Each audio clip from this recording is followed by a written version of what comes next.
Greetings, welcome to the Revolution channel, bringing to you Ras Reports, a rant with reason, an unscripted source of truth supporting the struggle for international justice every day.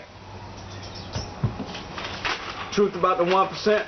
The truth about the 1% is they're scared because they're the only ones thinking about this.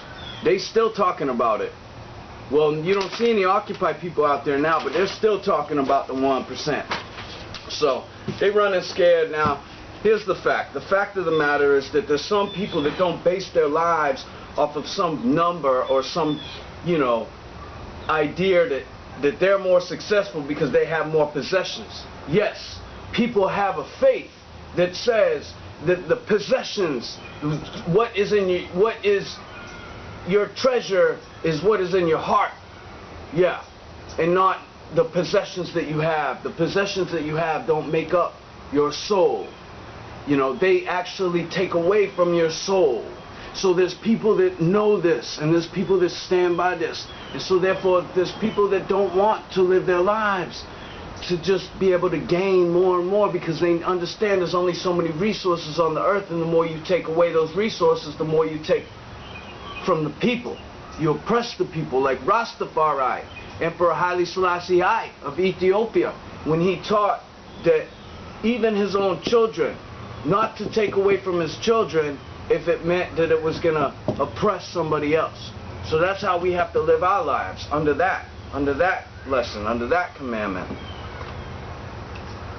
See, right here, this is an example of how it's an oppressive state that we're living in around the world. See, people don't understand it. They say, well, capitalism works because, the more people that get involved and the more people that get educated, the more wealthy we all get. But it's not true, because people have satisfaction. It's like Solomon said, hell and destruction are never full, so the eyes of men are never satisfied.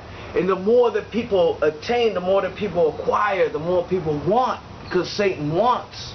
So it doesn't matter who you are. Once you obtain this, obtain that, you want more. You don't.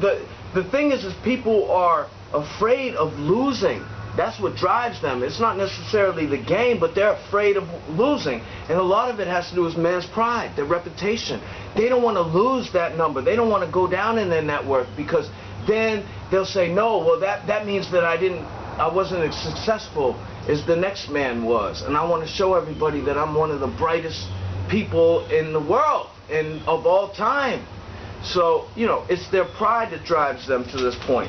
And you got miners that are trapped in the mines in South Africa, and they won't come out. Why? 13 miles down through the shaft. Why won't they come out? Because they're afraid of being arrested for illegal mining. This is one of the most unequal countries in the world. You talk about the truth of the 1%. Truth of the 1% is everything they have was built off this primitive accumulation from the slavery, from the slave trade, from the Africans. And it still exists today.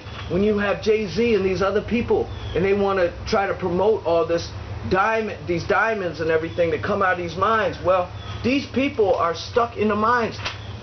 In 2011, there was 200 workers, or excuse me, in 2009, there was 82 people that died from a fire. And they were illegal mining. So, of course, these people live on the land. It's their land. How do they accept that somebody up in Britain somewhere or in France somewhere can decide that they're going to send some people down to take away their own resources? That doesn't work. That doesn't make sense. It's not going to work anymore in 2014 and beyond. Panama Canal's roll grip. See, here's an example of how it's not going to work. Panama's standing up. They know that the construction companies are trying to get one over on them, and they're shutting it down. They're not going to let this canal go through. It's just like the IMF did with the World Bank, when they go down and they loan the money, but then they set up the contractors for these countries, and these countries get stuck in debt. And that's how they get in debt. Places like Ecuador and, Venezuela and other places. Here's something that really bothers me, y'all. I'm gonna present it in the part 3. Don't forget to check part 1, talking about the robotic pills that they're giving people. Robotic pills now.